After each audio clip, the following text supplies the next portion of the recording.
दोनों बहुओं से खुश होकर अम्मा जी ने अपने जेवर दोनों को दे दिए। आशा और उषा ने कहा भी कि आप पहनिए, हमारे पास तो गहने हैं।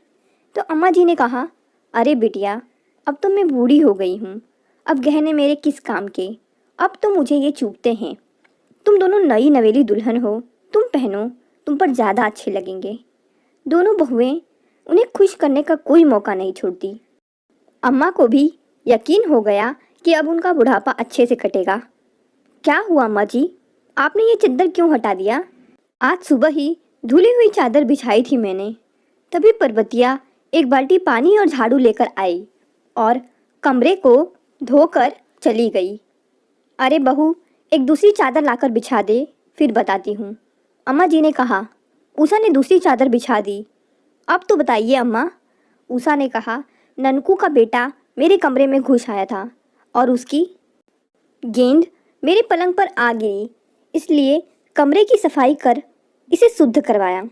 तुम लोगों से 1000 बार कहा है कि काम करने वाले के बच्चों को घर के आसपास मत खेलने दो, ऊपर से ये अछूत है।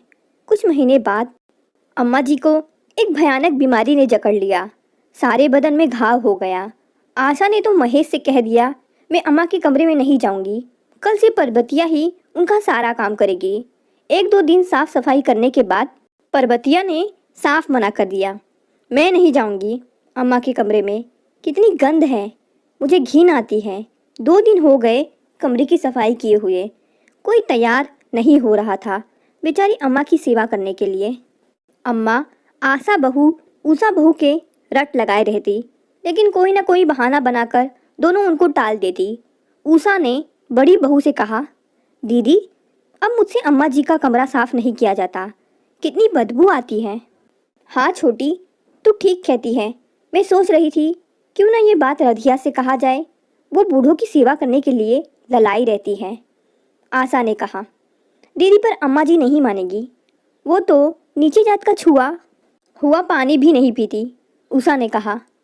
खूब मानेंगी, आशा ने कुटिल मुस्कान छेड़ते हुए कहा। रधिया तलाकशुदा थी, बिल्कुल अकेली थी, लोगों के घर काम कर अपना गुजारा करती थी।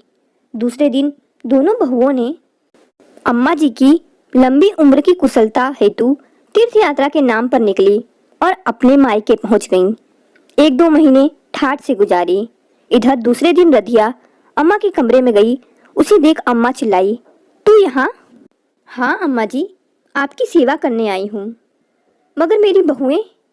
जी, उन्होंने मुझे ये पुण्य का काम दिया है, आप तो हमारे लिए भगवान के समान हैं, आपकी सेवा से हमें पुण्य ही मिलेगा। रधिया ने अम्मा जी के कमरे में जाकर मलमूत्र को साफ कर पूरे कमरे की सफाई की, उनके घाव धोने, मरहम पट्टी किया। जो कमरा बदबूदार था अब वो फिनाइल की खुशबू से भर गया। आज अम्मा जी को सारे रिश्तों की असलियत पता चल गई थी। आंखों में आंसू भरे एकटक रधिया को देखे जा रही थी। आज उन्हें एहसास हुआ कि वास्तव में अछूत कौन है। अम्मा ने रधिया को खूब आशीर्वाद दिया।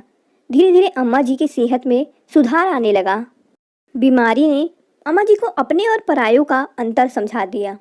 अम्मा जी के ठीक होने की खबर सुनते ही दोनों बहुएं मायके से वापस आ गई और अम्मा जी से कहा, भगवान ने हमारी प्रार्थना सुन ली और देखिए, आप बिल्कुल ठीक हो गई।